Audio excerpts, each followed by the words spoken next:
Hello, everybody. This is Combat Sports Podcast, and we're coming at you with the Dana White Contender Series Week 3. There's no MMA really this week going on. No PFL, no UFC. Dana White Contender Series Tuesday. Last week on the Dana White Contender was, and there was everyone got signed that won, but I don't know. It looks like Dana White kind of gave up on it because first week he didn't sign anyone except for like one person. And there was one guy in there, I think his name was like Yuri, that was doing pretty good. Did the exact same thing that Hoskit did and all that. Didn't get signed. I still think, I don't know how that Hoskit guy got signed. Once they put him up against a guy that can strike, stop the takedowns, and has nice cardio, it's over for him. But this is alright Dana White Contender Series. A couple people pulled out and all that. The co-main event, I believe, pulled out, but it got replaced. NCAA is back, so that's what I'll be tuning into this weekend. This is MMA, though. Let's get into the first fight of the Dana White Contender Series. First here we got a heavyweight bout between Darian Abbey, 7-4, 32 years old, going up against Dante Johnson, lockjaw, 5-0, stepping in short notice. He is formerly a light heavyweight, stepping in here at heavyweight. See how that goes. He is 26 years old. He is the younger opponent. Let's go talk about Dante over here. Lockjaw, I'm pretty sure he used to have a different nickname. I'm not sure what it was, but from what I remember seeing, he did have a different nickname. He was amateur in 2022. He went 3-1 there. He is currently riding a 5-5 win streak. You can say 6 if you include his amateur. He was pro in 2024, has never lost. All wins are finishes in the first round. This is his fourth fight this year. He has 5 knockouts. He is also fighting Iowa, just like his opponent. This should be a good fight here. He's out of Wisconsin. Let's go talk about Darian over here. He is 7-4. He fights out of Iowa. Amateur in 2017 or 2019. He went 9-0-1 there. As you see right here, he had some kickboxing in that. He fought in his last fight was in the XFC, which was in Iowa City. He got a first round knockout in that. He's from Fort Madison, Iowa, pro in 2019. Has a lot of MMA experience, bare knuckle, kickboxing. He is currently on a 3-fight win streak. He has 4 knockouts, 2 subs, 1 decisions. Let's go over here and talk about this fight. He's also riding. This is also his third fight. Would be his third fight this year. He's had 2 fights before this. When he steps into the octagon Tuesday, this will be his third fight this year. This is going to be a good one. Darian over here, tall dude from Iowa, corn-fed. He's a big boy, 3-fight win streak. He lost to Tim Johnson, so that's some decent experience right there. I say he has way more experience than Dante Johnson, because if you go look at Dante Johnson's people that he's fought, his first fight was a dude that was 1-2. Then he fought a dude that was 0-2. He also fought a dude that was 3-11, 6-7. The last dude he fought was probably his best competition at 3-0. So, yeah, he hasn't really had much competition. He is from Wisconsin. This is a Midwest battle right here. Both of them, Iowa versus Wisconsin here. 5-fight win streak. Johnson is on 5 rounds, 5 in the first round. So that's kind of crazy. This is going to be a banger. For sure going to be a knockout in the first round. I'm calling it right now. I think I'm going to go for the dog here. Darian getting it done. He's tall. He uses his reach. He also has, you see, and if it doesn't get done in the first, I saw that Darian does have experience, gone to decision. He also has submission, so he can take people down. I think he neutralizes Dante's power here. Maybe goes for the takedowns. I think he wins here. I'm going to go for the dog getting it done. Let's go on to the next fight. Is a lightweight bout here between Creston Perez. He is 13-1, 26 years old, going up against Manuel Sousa Monamito. He is 12-1. This should be a pretty decent fight. Both of these guys, it's grappler versus striker, but Perez has gotten his striking a little bit better here. Let's go talk about Perez over here. He was pro in 2019. He is fighting from Mexico. I think he lives in Florida now from the last thing that I saw. His first loss was in 2021. He is 9-0. He was 9-0 until he lost at that fight. He is currently on a 5-fight win streak, you could say, but he's kind of coming off a loss in karate combat, but that doesn't count towards his MMA record. He has 4 knockouts, 6 submissions, 3 decisions, and he has never been finished, so he is durable. Let's go over here and talk about his opponent, Sousa, 12-1. He was pro in 2019, as you see right here. He was going to have a grappling match in his amateur, never had it. He went 3-0 in that. He got in Bellator in He was in Bellator in 2024. He got his first loss in that. He went 1-1 in that. He was the SFT champ, as you see right here. He never lost in that organization. There it was as a lightweight for the vacant belt. He, like I said, 1-1 in Bellator, 1-0 in the PFL. He is 1-0 in the LFA also. 1 fight win streak. This dude has been around every organization and he's beaten a lot of people. Let's see how he does in the Dana White Contender Series. He has 7 knockouts, 2 decisions, 3 submissions, and he has also never been finished. Let's go over here and look at their reach and break this fight down. Sousa fought in the PFL, in Bellator, in the LFA, in the SF. He's been everywhere. For sure more experience. Powerful, from Brazil, 7 knockouts. His opponent, Perez, is Mexican with nice Brazilian jiu-jitsu. The dude has 6 submissions. It is a striker versus grappler, I would say. Perez will try to get it to the ground, but he also has some decent knees as I was striking. Some nice, as I was watching some of his film, decent knees, nice striking. He does use it to get the takedowns very well. He will drop guard. He's not scared to get his back on the ground and do some crazy shit down there.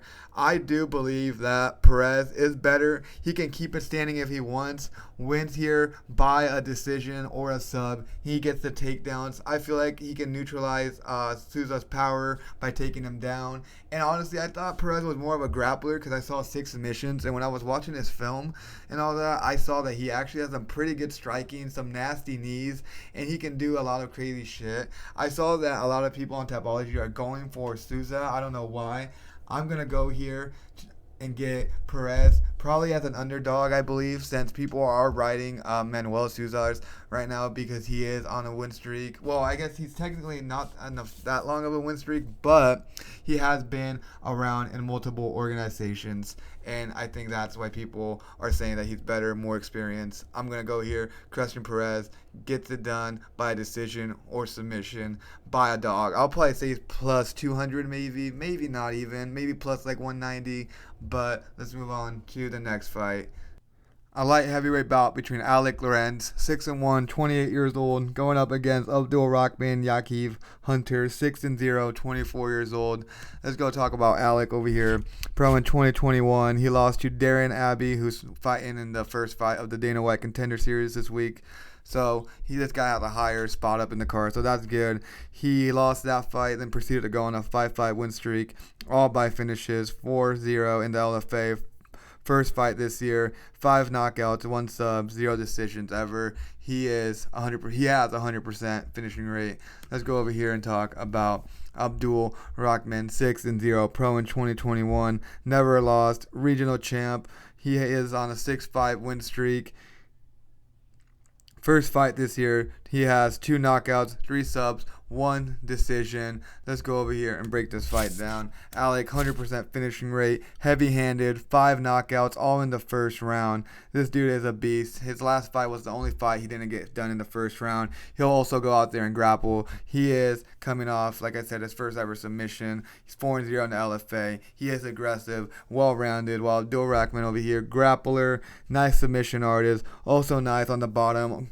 AKA the guard. He has nice elbows down there. The dude is a beast. Nasty elbows I was seeing from some of his fights I was watching. Big stage for both of these guys. I believe Abdulrahman will get it done here. He is a beast. Will strike it out, get the takedowns, I feel, too. Tire out Lorenz, win by a submission in the third or by a decision. I believe that will neutralize the power of Alec. But I could also see Alec going in there, trying to get the takedowns right away. If that works, could cause some problems, but I don't think it will work. I got Abdulrahman getting it done here by a third round finish, by submission, or a decision. Let's go over here and talk about the co-main event. We got a featherweight match here for the co-main event. It is Marcelo's Barbosa Tipcado. He is 27 years old, 16-2, going up against a 32-year-old here, Damon the Nomad Wilson, 9-2. Used to fight in 2 other weight classes.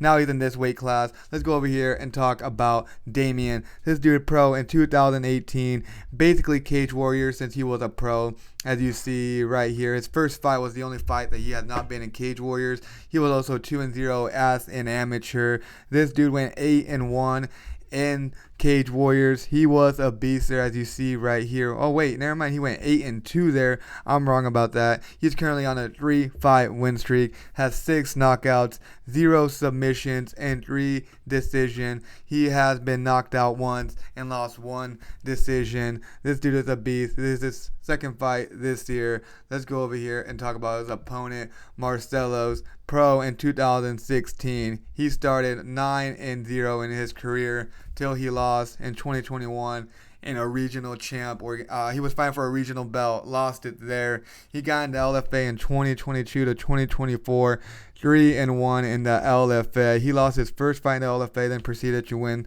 the rest. He is on a 3-fight win streak. All of them are by knockout in the first round, as you see right here. This dude is a beast. He has 13 knockouts. Guess what? All in the first round. This dude has 2 submissions in the first round. He's got a decision once, and he won it by a split decision. This dude is a beast, but he has been knocked out 2 times. This should be a pretty decent fight. I feel like the odds are going to be kind of wild.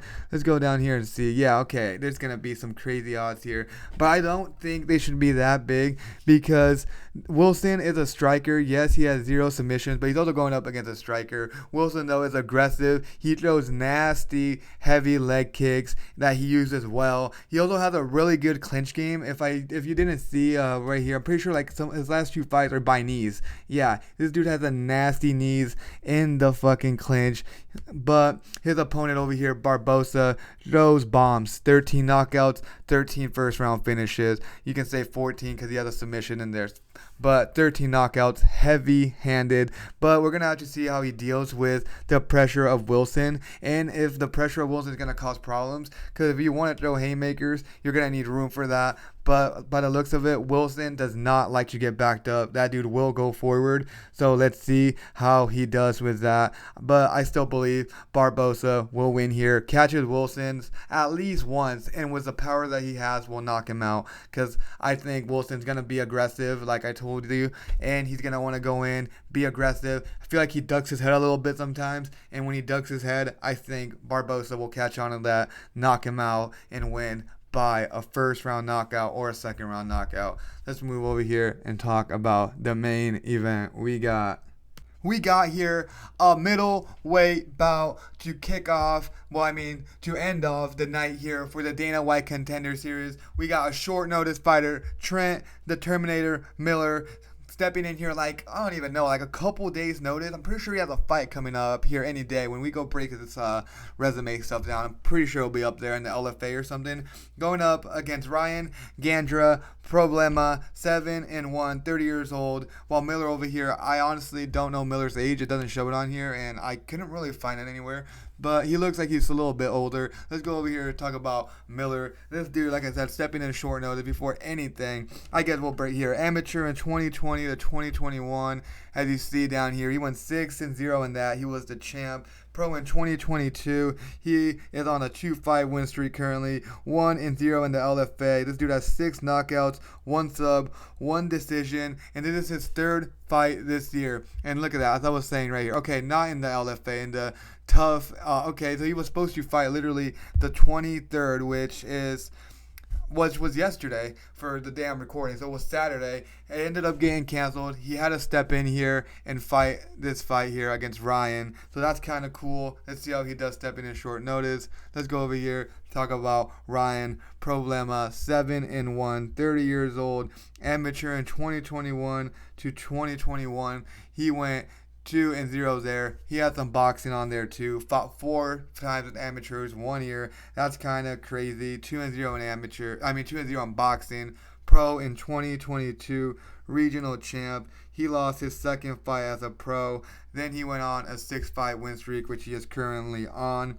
So that's kind of crazy. Most of those are by finishes. Well, he has like a submission in here. 1 decision, yeah. So all of those are basically finishes. 1 decision. This dude is a beast. He has 3 knockouts, 2 subs, 2 decisions, and this is his first fight this year, as you see right here. Let's go over here and look at their whatever we can have here, the stats that they have in the reach or whatever here. This is going to be the main event. Miller trains at Extreme Couture, so pretty good training partners and all that, good coaches. Was going to fight in the LFA and in the tough and whatever, but he is stepping in here. Let's see how he does here. This is a bigger stage for sure. Big step up and for a short notice fighter. This is a guy that's short and stocky, Trent Miller, for a heavyweight, 5'11". He's heavy-handed, but not as fast as those fights I was watching. He can knock people out, just not fast enough here. Ryan over here, for sure the faster guy. Probably big favor. I'm talking about probably like minus 600 or something. Just for sure going to be the bigger fighter here, the faster fighter. And like I said, it's a big change up for Trent Miller. Who he was going up against over here, who was it?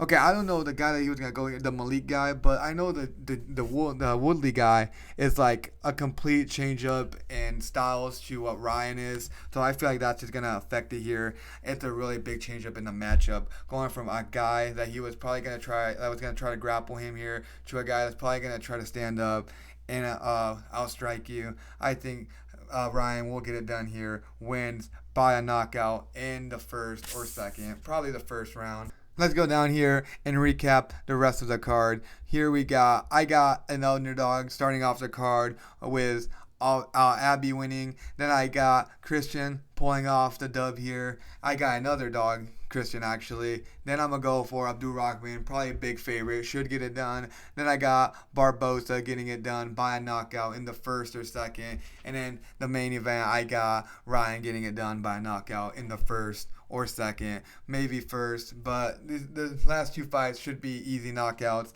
I don't even see them going over a round, and if they do go, it'll be early second. This is the only breakdown this week.